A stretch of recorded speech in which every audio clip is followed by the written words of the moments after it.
ನಮಸ್ಕಾರ. ಮೊದಲಿಗೆ ವಿಧಾನಸಭೆ. ಇಂದು ಬೆಳಗ್ಗೆ 9 ಗಂಟೆ 19 ನಿಮಿಷಕ್ಕೆ ವಿಧಾನಸಭೆಯ ಕಲಾಪ ಆರಂಭವಾಗುತ್ತಿದ್ದಂತೆ ಸಭಾಧ್ಯಕ್ಷ ಯುಟಿ ಖಾದರ್ ಹಿಂದಿನ ದಿನ ಸದನಕ್ಕೆ ಸಮಯಕ್ಕೆ ಸರಿಯಾಗಿ ಹಾಜರಾದ ಸದಸ್ಯರ ಹೆಸರುಗಳನ್ನು ಪ್ರಕಟಿಸಿದರು. ಬಳಿಕ ಬಿಜೆಪಿಯ ಭರತ್ ಶೆಟ್ಟಿ 286 ದಿನಗಳ ಬಳಿಕ ಸುನೀತಾ ವಿಲಿಯಮ್ಸ್ ಅವರನ್ನು ಸುರಕ್ಷಿತವಾಗಿ ಕರೆತರಲಾಗಿದೆ, ಇದಕ್ಕಾಗಿ ವಿಜ್ಞಾನಿಗಳನ್ನು ಅಭಿನಂದಿಸಬೇಕು ಎಂದು ಹೇಳಿದರು. ಈ ಬಗ್ಗೆ ನಿರ್ಣಯ ಮಂಡಿಸಲಾಗುತ್ತದೆ ಎಂದು ಸಭಾಧ್ಯಕ್ಷರು ಹೇಳಿದರು. ನಂತರ ಸಭಾಧ್ಯಕ್ಷರು ಬಜೆಟ್ ಮೇಲಿನ ಚರ್ಚೆಗೆ ಅನುವು ಮಾಡಿಕೊಟ್ಟರು. ಕಡೂರು ಕ್ಷೇತ್ರದ ಕೆಎಸ್ ಆನಂದ್ ತಮ್ಮ ಕ್ಷೇತ್ರಕ್ಕೆ ಆಯವ್ಯಯದಲ್ಲಾದ ಲಾಭ ನಷ್ಟಗಳ ಕುರಿತು ವಿವರಣೆ ನೀಡಿದರು. ಸರ್ಕಾರಿ ನೌಕರರಿಗೆ 7ನೇ ವೇತನ ಆಯೋಗ ಜಾರಿ ಮಾಡಲಾಗಿದೆ. ಅತಿಥಿ ಶಿಕ್ಷಕರು, ಉಪನ್ಯಾಸಕರು, ಬಿಸಿಯೂಟ, ಅಂಗನವಾಡಿ ಕಾರ್ಯಕರ್ತೆಯರ ಗೌರವಧನ ಹೆಚ್ಚಿಸಲಾಗಿದೆ. ಸರಿಯಾದ ಸಮಯಕ್ಕೆ ವೇತನ ಪಾವತಿಸಬೇಕು ಎಂದು ಮನವಿ ಮಾಡಿದರು. ಪಾಂಡವಪುರ ಕ್ಷೇತ್ರದ ದರ್ಶನ್ ಪುಟ್ಟಣ್ಣಯ್ಯ, ರಾಜ್ಯದಲ್ಲಿ ರೈತರ ಆತ್ಮಹತ್ಯೆಗಳು ಹೆಚ್ಚಾಗುತ್ತಿವೆ, ಇದಕ್ಕೆ ಶಾಶ್ವತ ಪರಿಹಾರ ಕಂಡುಹಿಡಿಯಬೇಕಿದೆ. ಕೃಷಿ ಸಾಲಗಳ ನಿಯಮಾವಳಿಗಳನ್ನು ಸರಳೀಕರಣಗೊಳಿಸಬೇಕು. ನೀರಾವರಿ ವಲಯಕ್ಕೆ ಹೆಚ್ಚಿನ ಆದ್ಯತೆ ನೀಡಬೇಕು. ವಿದ್ಯುತ್ ವಲಯವನ್ನು ಖಾಸಗೀಕರಣ ಮಾಡುವ ಪ್ರಸ್ತಾವವನ್ನು ಕೈಬಿಡಬೇಕು. ರಾಗಿ, ಜೋಳ ಸೇರಿದಂತೆ ಕೃಷಿ ಉತ್ಪನ್ನಗಳ ಬೆಲೆ ಕುಸಿತವಾದಾಗ ಮಾರುಕಟ್ಟೆ ಪ್ರವೇಶಿಸಿ ಖರೀದಿ ಮಾಡಲು ವರ್ಷಪೂರ್ತಿ ಖರೀದಿ ಕೇಂದ್ರಗಳನ್ನು ತೆರೆದಿಡಬೇಕು ಎಂದು ಆಗ್ರಹಿಸಿದರು. ಕಲಬುರಗಿ ಗ್ರಾಮಾಂತರ ಕ್ಷೇತ್ರದ ಶಾಸಕ ಬಸವರಾಜ ಮತ್ತಿಮೂಡ್ 371 ವಿಶೇಷ ಸ್ಥಾನಮಾನದಿಂದಾಗಿ ಕಲ್ಯಾಣ ಕರ್ನಾಟಕ ಭಾಗದಲ್ಲಿ ನೇಮಕಾತಿಗಳಿಗೆ ವಿಶೇಷ ಆದ್ಯತೆ ಇದೆ. ಕಲ್ಯಾಣ ಕರ್ನಾಟಕ ಸಾರಿಗೆಯಲ್ಲಿ ಸಾಕಷ್ಟು ಹುದ್ದೆಗಳು ಖಾಲಿ ಇದ್ದು ಅವುಗಳನ್ನು ಶೀಘ್ರ ಭರ್ತಿ ಮಾಡಬೇಕು ಎಂದು ಒತ್ತಾಯಿಸಿದರು. ಗಂಗಾವತಿ ಕ್ಷೇತ್ರದ ಜನಾರ್ದನ ರೆಡ್ಡಿ ಮೆಣಸಿನಕಾಯಿ ಬೆಲೆ ಕುಸಿತದ ಬಗ್ಗೆ ಆತಂಕ ವ್ಯಕ್ತಪಡಿಸಿದರು. ಕಲ್ಯಾಣ ಕರ್ನಾಟಕ ಭಾಗದಲ್ಲಿ ಮೆಣಸಿನಕಾಯಿಯೇ ಪ್ರಮುಖ ಬೆಳೆ, ಅದರಲ್ಲೂ ಬಳ್ಳಾರಿ ಭಾಗದಲ್ಲಿ ಹೆಚ್ಚಿನ ಬೆಳೆ ಬೆಳೆಯಲಾಗುತ್ತಿದೆ. ಬೆಲೆ ಕುಸಿತದ ಬಗ್ಗೆ ಸರ್ಕಾರ ಗಮನಹರಿಸಿ ನೆರವು ನೀಡಬೇಕು.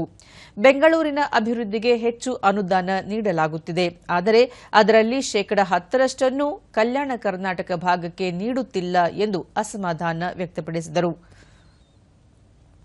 ಕೊಪ್ಪಳ ವಿಶ್ವವಿದ್ಯಾಲಯದಲ್ಲಿ 16,000 ವಿದ್ಯಾರ್ಥಿಗಳಿದ್ದಾರೆ. ಕೆಲ ವಿವಿಗಳನ್ನು ಮುಚ್ಚುವುದಾಗಿ ಚರ್ಚೆಗಳು ನಡೆಯುತ್ತಿವೆ. ಕೊಪ್ಪಳ ವಿವಿಯನ್ನು ಮುಚ್ಚುವುದಿಲ್ಲ ಎಂದು ಮುಖ್ಯಮಂತ್ರಿಗಳು ಭರವಸೆ ನೀಡಿದ್ದಾರೆ, ಅದರಂತೆ ನಡೆದುಕೊಳ್ಳಬೇಕು ಎಂದರು. ಗುರುಮಿಟ್ಕಲ್ ಕ್ಷೇತ್ರದ ಜೆಡಿಎಸ್ ಶಾಸಕ ಶರಣಗೌಡ ಕುಂದಕೂರ್ ಗ್ಯಾರಂಟಿಗಳಿಗೆ ವಿರೋಧ ವ್ಯಕ್ತಪಡಿಸುವುದಿಲ್ಲ, ಆದರೆ ಸರ್ಕಾರದ ಯೋಜನೆಗಳು ಮುಂದಿನ ಚುನಾವಣೆಯನ್ನು ಕೇಂದ್ರೀಕರಿಸಿಕೊಳ್ಳಬಾರದು. ಮುಂದಿನ ಪೀಳಿಗೆಯನ್ನು ಗಮನದಲ್ಲಿಟ್ಟುಕೊಂಡು ಯೋಜನೆಗಳನ್ನು ರೂಪಿಸಬೇಕು. ಈ ಸದನದಲ್ಲಿ 72 ಮಂದಿ ಮೊದಲ ಬಾರಿಗೆ ಆಯ್ಕೆಯಾಗಿರುವ ಶಾಸಕರಿದ್ದಾರೆ. ಅದರಲ್ಲಿ 50 ಮಂದಿ 50 ವರ್ಷದೊಳಗಿನ ಯುವ ಜನರಿದ್ದಾರೆ. ಅವರಿಗೆ ಅನುದಾನದ ಕೊರತೆ ಇದೆ. ಭೀಮಾ, ಆಲಮಟ್ಟಿ, ಕೃಷ್ಣಾ ಮೇಲ್ದಂಡೆ ಯೋಜನೆಗೆ ಪ್ರತಿ ವರ್ಷ ಹಣಕ್ಕಾಗಿ ಬೇಡುವ ಪರಿಸ್ಥಿತಿ ಇದೆ. ಬಚಾವತ್ ಆಯೋಗದ ತೀರ್ಪಿನ ಅನುಸಾರ ನೀರನ್ನು ಸರಿಯಾಗಿ ಬಳಕೆ ಮಾಡಿಕೊಳ್ಳಲು ಈವರೆಗೂ ಸಾಧ್ಯವಾಗಿಲ್ಲ ಎಂದು ಆಕ್ರೋಶ ವ್ಯಕ್ತಪಡಿಸಿದರು. ಕಾಂಗ್ರೆಸ್ನ ಎಚ್ಡಿ ಕೋಟೆ ಕ್ಷೇತ್ರದ ಅನಿಲ್ ಚಿಕ್ಕಮಾದು ತಮ್ಮ ಕ್ಷೇತ್ರದಲ್ಲಿ ಅಣೆಕಟ್ಟು ನಿರ್ಮಾಣಕ್ಕೆ ಭೂಮಿ ಕಳೆದುಕೊಂಡ ರೈತರಿಗೆ 16 ವರ್ಷವಾದರೂ ಪರಿಹಾರ ಸಿಕ್ಕಿಲ್ಲ ಎಂದರು. ಮಧ್ಯಪ್ರವೇಶಿಸಿದ ವಿರೋಧ ಪಕ್ಷದ ನಾಯಕ ಆರ್ ಅಶೋಕ್, ಹಿಂದೆ ಕಂದಾಯ ಸಚಿವನಾಗಿ ನಾನು 2 ಬಾರಿ ಚಾಮರಾಜನಗರ ಜಿಲ್ಲೆಯಲ್ಲಿ ಗ್ರಾಮ ವಾಸ್ತವ್ಯ ಮಾಡಿದ್ದೆ. ಅಲ್ಲಿನ ಜನ ಹೇಗೆ ಬದುಕುತ್ತಾರೆ ಎಂದು ನೋಡಿ ಆತಂಕವಾಯಿತು. ಅಣೆಕಟ್ಟು ನಿರ್ಮಾಣಕ್ಕಾಗಿ ಜಮೀನು ಕಳೆದುಕೊಂಡವರಿಗೆ ಆಗಿನ ಸರ್ಕಾರ ಕಾಡಿನಲ್ಲಿ ಬೇರೊಂದು ಕಡೆ ಜಾಗ ತೋರಿಸಿ ಅಲ್ಲಿ ವಾಸ ಮಾಡಿ ಎಂದು ಹೇಳಿದೆ. ಅರಣ್ಯ ಇಲಾಖೆಯವರು ಸುಪ್ರೀಂ ಕೋರ್ಟಿನ ತೀರ್ಪು ತೋರಿಸಿ ಅರಣ್ಯವಾಸಿಗಳನ್ನು ಒಕ್ಕಲೆಬ್ಬಿಸಲು ಯತ್ನಿಸುತ್ತಿದ್ದಾರೆ. 45 ವರ್ಷದಿಂದ ಅಲ್ಲಿ ವಾಸವಿದ್ದವರನ್ನು ತೆರವು ಮಾಡುವ ಪ್ರಯತ್ನ ಮಾಡುತ್ತಿದ್ದಾರೆ. ಈ ರೀತಿಯಾದರೆ ಜನ ಬದುಕುವುದು ಹೇಗೆ ಎಂದು ಪ್ರಶ್ನಿಸಿದರು. ಆಡಳಿತ ಪಕ್ಷದ ತರೀಕೆರೆ ಕ್ಷೇತ್ರದ ಶಾಸಕ ಶ್ರೀನಿವಾಸ್, ಜಾತಿವಾರು ನಿಗಮಗಳನ್ನು ರಚಿಸಲಾಗಿದೆ, ಆದರೆ ಯಾವ ಸಮುದಾಯದ ಜನಸಂಖ್ಯೆ ಎಷ್ಟು ಎಂಬ ಮಾಹಿತಿ ಸರ್ಕಾರದ ಬಳಿ ಇಲ್ಲ. ಇದಕ್ಕಾಗಿ ಹಿಂದುಳಿದ ವರ್ಗಗಳ ಶಾಶ್ವತ ಆಯೋಗದ ಮೂಲಕ ನಡೆಸಲಾಗಿರುವ ಸಮೀಕ್ಷಾ ವರದಿಯನ್ನು ಬಹಿರಂಗಪಡಿಸಬೇಕು ಎಂದು ಆಗ್ರಹಿಸಿದರು. ಕೃಷಿ ಇಲಾಖೆಗೆ ಕನ್ನಡ ಬರದ ಅನ್ಯ ರಾಜ್ಯದ ಅಧಿಕಾರಿಗಳ ಬದಲಾಗಿ ಗ್ರಾಮೀಣ ಹಿನ್ನೆಲೆಯುಳ್ಳ ಸ್ಥಳೀಯ ಅಧಿಕಾರಿಗಳನ್ನು ನಿಯೋಜನೆ ಮಾಡಬೇಕು ಎಂದು ಚಾಮುಂಡೇಶ್ವರಿ ಕ್ಷೇತ್ರದ ಜಿಟಿ ದೇವೇಗೌಡ ತಿಳಿಸಿ, ಆಂಧ್ರಪ್ರದೇಶದಲ್ಲಿ ಸ್ಥಳೀಯವಾದ ಗ್ರಾಮೀಣ ಹಿನ್ನೆಲೆಯುಳ್ಳ ಐಎಎಸ್ ಅಧಿಕಾರಿಗಳನ್ನು ಮಾತ್ರ ಕೃಷಿ ಇಲಾಖೆಗೆ ನೇಮಿಸಲಾಗುತ್ತದೆ. ನಮ್ಮಲ್ಲಿ ಕನ್ನಡ ಬರದೇ ಇರುವ ಅನ್ಯ ರಾಜ್ಯಗಳ ಅಧಿಕಾರಿಗಳನ್ನು ನೇಮಿಸುತ್ತಿರುವುದು ಸರಿಯಲ್ಲ ಎಂದರು. ಸರ್ಕಾರದ ವಿವಿಧ ಇಲಾಖೆಗಳು ವಾಣಿಜ್ಯ ಹಾಗೂ ಖಾಸಗಿ ಬ್ಯಾಂಕ್ಗಳಲ್ಲಿ ಹಣ ಠೇವಣಿ ಮಾಡುತ್ತಿವೆ. ಅದರಲ್ಲಿ ಶೇಕಡಾ 50ರಷ್ಟನ್ನಾದರೂ ಡಿಸಿಸಿ ಬ್ಯಾಂಕ್ಗಳಲ್ಲಿ ಠೇವಣಿ ಇಡಬೇಕು. ರೈತರಿಗೆ ರಿಯಾಯಿತಿ ಬಡ್ಡಿ ದರದಲ್ಲಿ ಸರಳ ಸಾಲ ಸೌಲಭ್ಯ ದೊರೆಯಬೇಕು ಎಂದು ಆಗ್ರಹಿಸಿದರು.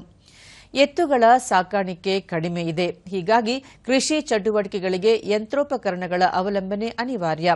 ಈ ಹಿಂದೆ ಕೃಷಿ ಯಂತ್ರಧಾರೆ ಯೋಜನೆ ಉತ್ತಮವಾಗಿತ್ತು. ಈಗ ಅದು ನಿರ್ಲಕ್ಷ್ಯಕ್ಕೆ ಒಳಗಾಗಿದೆ. ರೈತ ಸಂಪರ್ಕ ಕೇಂದ್ರಗಳು ಮುಚ್ಚಿ ಹೋಗಿವೆ.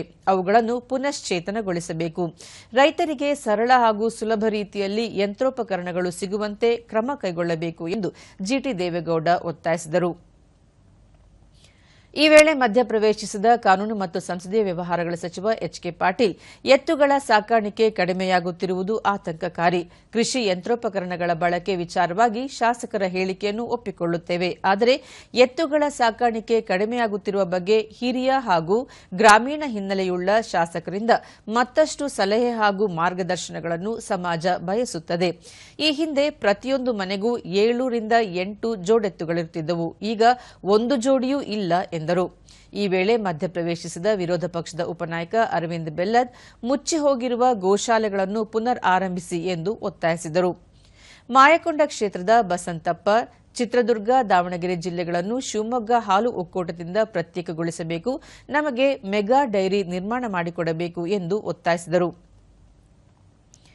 ದೊಡ್ಡಬಳ್ಳಾಪುರ ಕ್ಷೇತ್ರದ ಬಿಜೆಪಿಯ ಧೀರಜ್ ಮುನಿರಾಜು, ಕೃಷಿಕರಿಗೆ ಬಜೆಟ್ನಲ್ಲಿ ಯಾವುದೇ ಘೋಷಣೆಗಳಿಲ್ಲ ಎಂದು ಆರೋಪಿಸಿದಾಗ, ಹಾಲಿನ ದರ ಹೆಚ್ಚಿಸಿದಾಗ ವಿರೋಧ ಪಕ್ಷಗಳು ಧರಣಿ ನಡೆಸುತ್ತವೆ ಎಂದು ಕಾಂಗ್ರೆಸ್ನ ಎಚ್ಸಿ ಬಾಲಕೃಷ್ಣ ಆಕ್ಷೇಪಿಸಿದರು.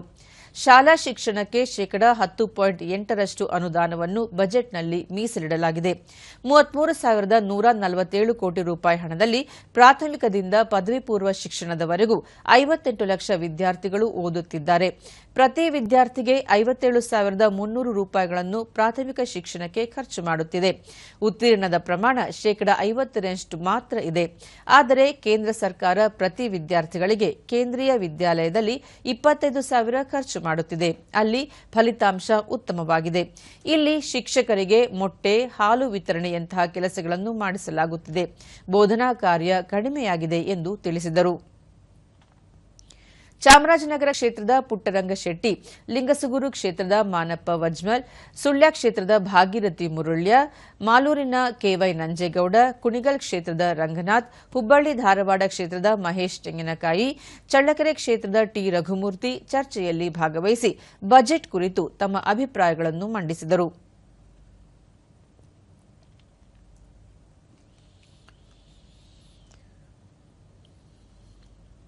ಇನ್ನು ವಿಧಾನ ಪರಿಷತ್ ನಿಗದಿತ ಅವಧಿಗಿಂತ ಸ್ವಲ್ಪ ತಡವಾಗಿ ಆರಂಭಗೊಂಡ ಮೇಲ್ಮನೆಯ ಕಲಾಪದಲ್ಲಿ ಮೊದಲಿಗೆ ಸಭಾಪತಿ ಬಸವರಾಜ ಹೊರಟ್ಟಿ ಅವರು ಪ್ರಶ್ನೋತ್ತರ ಅವಧಿಯನ್ನು ಕೈಗೆತ್ತಿಕೊಂಡರು. ಜೆಡಿಎಸ್ ಸದಸ್ಯ ಪಿಎನ್ ಜವರಾಯಿಗೌಡ ಅವರ ಪ್ರಶ್ನೆಗೆ ಉತ್ತರಿಸಿದ ಕಂದಾಯ ಸಚಿವ ಕೃಷ್ಣ ಬೈರೇಗೌಡ, ಗ್ರಾಮ ಠಾಣಾ ವ್ಯಾಪ್ತಿಯಲ್ಲಿ ಮನೆ ನಿರ್ಮಾಣ ಮಾಡಲು ಭೂ ಪರಿವರ್ತನೆ ಮಾಡುವ ಅಗತ್ಯವಿಲ್ಲ ಎಂದು ಸ್ಪಷ್ಟಪಡಿಸಿದರು. ಗ್ರಾಮ ಠಾಣಾದಲ್ಲಿ ಮನೆ ನಿರ್ಮಾಣ ಮಾಡಲು ನೇರವಾಗಿ ಯೋಜನಾ ನಕ್ಷೆ ಮಂಜೂರಾತಿಯನ್ನು ಪಡೆಯಬಹುದಾಗಿದೆ. ಮನೆ ನಿರ್ಮಾಣವು ಸರ್ವೆ ನಂಬರ್ನಲ್ಲಿ ಮಾಡಬೇಕಾದರೆ ಮಾತ್ರ ಭೂ ಪರಿವರ್ತನೆ ಬೇಕಾಗಲಿದೆ ಎಂದು ಉತ್ತರಿಸಿದರು. ಸ್ವಂತ ಜಮೀನಿನಲ್ಲಿ ಶೇಕಡಾ 10ರಷ್ಟು ಭಾಗದಲ್ಲಿ ಮನೆಗಳನ್ನು ಕಟ್ಟಿಕೊಳ್ಳಲು ಅವಕಾಶವಿದೆ. ಆದರೆ ಬಡಾವಣೆ ನಿರ್ಮಾಣ ಮಾಡಿದರೆ ಸಮಸ್ಯೆಯಾಗುತ್ತದೆ ಎಂದರು. ಖಾನೆ ಸುಮಾರಿ ನಂಬರ್ ಸಮಸ್ಯೆ ಪರಿಹಾರದ ಬಗ್ಗೆ ಅಧಿಕಾರಿಗಳೊಂದಿಗೆ ಚರ್ಚಿಸಲಾಗುವುದು. ಗ್ರಾಮ ಪಂಚಾಯಿತಿ ವ್ಯಾಪ್ತಿಯಲ್ಲಿ ಬರುವ ಗ್ರಾಮ ಠಾಣಾ ಹಾಗೂ ಊರುಗುಪ್ಪೆ ಸರ್ವೆ ನಂಬರ್ಗಳಲ್ಲಿ ಮನೆ ಕಟ್ಟಿಕೊಂಡು ವಾಸ ಮಾಡುತ್ತಿರುವ ನಿವಾಸಿಗಳಿಗೆ ಸಂಬಂಧಿಸಿದ ಹಕ್ಕುಪತ್ರ ನೀಡುವ ಬಗ್ಗೆ ಗ್ರಾಮ ಪಂಚಾಯಿತಿಗಳಿಂದ ನಿಯಮಾನುಸಾರ ಕ್ರಮ ವಹಿಸಲಾಗುತ್ತದೆ. ಕಂದಾಯ ಇಲಾಖೆಗೆ ಸೇರಿದ ಸರ್ವೆ ನಂಬರ್ ಅಥವಾ ಜಮೀನುಗಳಲ್ಲಿ ಭೂ ಕಂದಾಯ ಕಾಯ್ದೆ ಕಲಂ 94ಸಿ, 94ಸಿಸಿ, 94ಡಿ ಅಂತೆ ಕ್ರಮ ವಹಿಸಲಾಗುವುದು ಎಂದು ಮಾಹಿತಿ ನೀಡಿದರು. ಆಡಳಿತ ಪಕ್ಷದ ಸದಸ್ಯ ಡಾ ಯತೀಂದ್ರ ಅವರ ಮತ್ತೊಂದು ಪ್ರಶ್ನೆಗೆ ಉತ್ತರಿಸಿದ ಸಚಿವರು, ಅಕ್ರಮ ಸಾಗುವಳಿ ಸಕ್ರಮವಾಗಿ ಮಂಜೂರಾಗಿ 5 ರಿಂದ 20 ವರ್ಷ ಕಳೆದರೂ ಖಾತೆ ಆಗದಿರುವ ಪ್ರಕರಣಗಳಿವೆ. ನೈಜವಾಗಿ ಮಂಜೂರಾಗಿ ಖಾತೆ ಆಗದಿದ್ದರೆ ಅನ್ಯಾಯವಾಗುತ್ತದೆ.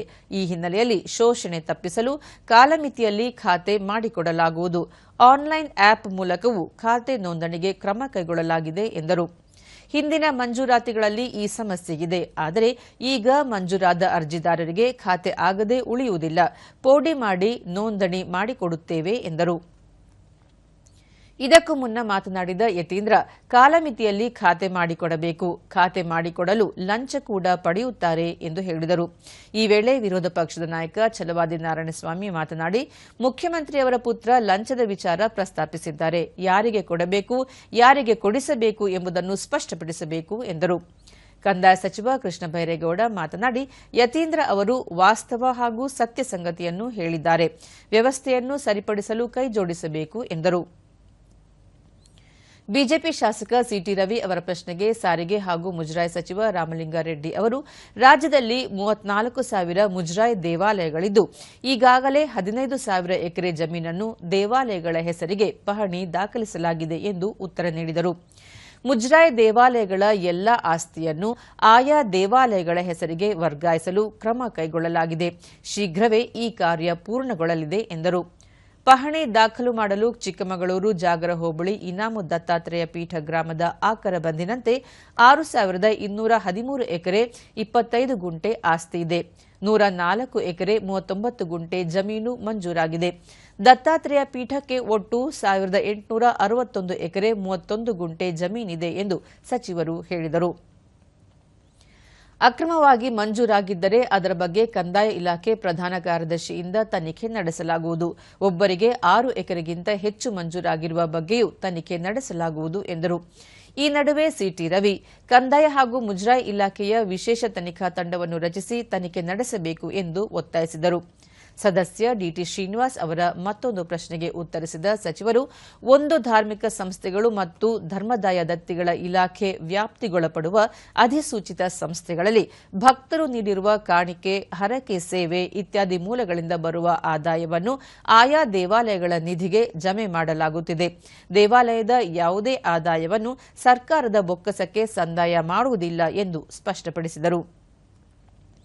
ಎ ವರ್ಗದ ದೇವಾಲಯಗಳಲ್ಲಿ 2023-24ನೇ ಸಾಲಿನ ಬಿ ವರ್ಗದ ದೇವಾಲಯಗಳಲ್ಲಿ 3,489 ಎಂದು ಹೇಳಿದರು. ಜೆಡಿಎಸ್ನ ಟಿಎನ್ ಜವರಾಯಗೌಡ ಅವರ ಮತ್ತೊಂದು ಪ್ರಶ್ನೆಗೆ ಉತ್ತರಿಸಿದ ಸಚಿವರು, ಧಾರ್ಮಿಕ ದತ್ತಿ ಇಲಾಖೆಗಳು ಹೊಂದಿರುವ ಚಿರಾಸ್ತಿಗಳನ್ನು ಸಂಬಂಧಿಸಿದ ದೇವರ ಹೆಸರಿಗೆ ಮಾಡಲು ಕ್ರಮ ಕೈಗೊಳ್ಳಲಾಗುವುದು. ದೇವಾಲಯದ ಹೆಸರನ್ನು ಮ್ಯೂಟೇಷನ್ ಮತ್ತು ಆರ್ಟಿಸಿಯಲ್ಲಿ ನಮೂದಿಸುವಾಗ ದೇವಸ್ಥಾನದ ಹೆಸರು ಹಾಗೂ ಧಾರ್ಮಿಕ ದತ್ತಿ ಇಲಾಖೆ, ಕರ್ನಾಟಕ ಸರ್ಕಾರ ಎಂದು ನಮೂದಿಸಲು ಆದೇಶಿಸಲಾಗಿದೆ. ದೇವಾಲಯದ ಆಸ್ತಿಗಳ ಸರ್ವೆ ಕಾರ್ಯ ಕೈಗೊಂಡು ಜಮೀನುಗಳನ್ನು ದೇವಾಲಯಗಳ ಹೆಸರಿಗೆ ದಾಖಲಿಸುವ ಕಾರ್ಯ ಜಾರಿಯಲ್ಲಿದೆ. ಒಮ್ಮೆ ದೇವಸ್ಥಾನದ ಭೂಮಿ ಎಂದು ಪರಿಗಣಿಸಿದ ನಂತರ ಯಾವುದೇ ಕಾಲದಲ್ಲೂ ದೇವಸ್ಥಾನದ ಭೂಮಿಯೇ ಆಗಿರುವಂತೆ ಕ್ರಮ ಕೈಗೊಳ್ಳಲಾಗುತ್ತದೆ ಎಂದು ಹೇಳಿದರು. ತಿರುಪತಿಯಲ್ಲಿ ನವೀಕರಣ ಹಾಗೂ ನಿರ್ಮಾಣವಾಗುತ್ತಿರುವ ಕರ್ನಾಟಕ ಸರ್ಕಾರದ ಛತ್ರ ಮತ್ತು ಅತಿಥಿ ಗೃಹಗಳ ಕಾಮಗಾರಿಗಳನ್ನು ಮೇ ಒಳಗೆ ಪೂರ್ಣಗೊಳಿಸಲಾಗುವುದು ಎಂದು ಜೆಡಿಎಸ್ ಸದಸ್ಯ ಟಿಎ ಶರವಣ ಅವರ ಮತ್ತೊಂದು ಪ್ರಶ್ನೆಗೆ ಉತ್ತರಿಸಿದರು.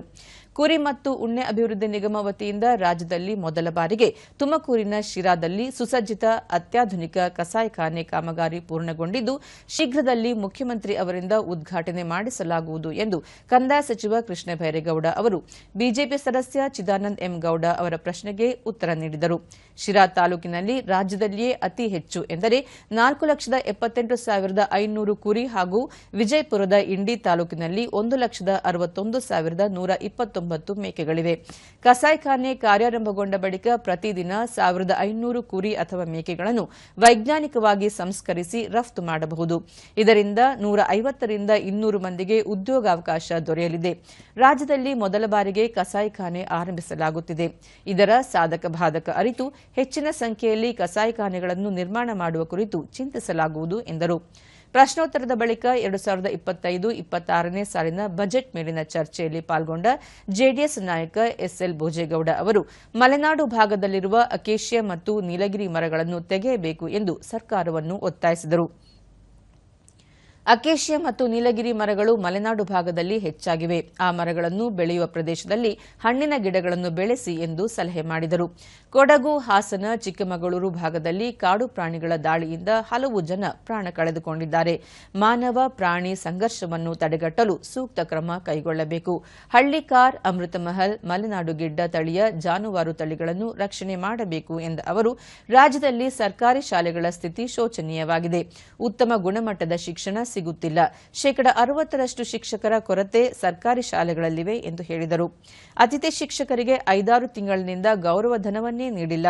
ಅವರಿಗೆ ಸಕಾಲಕ್ಕೆ ಗೌರವಧನ ನೀಡುವಂತಾಗಬೇಕು ಎಂದು ಆಗ್ರಹಿಸಿದರು.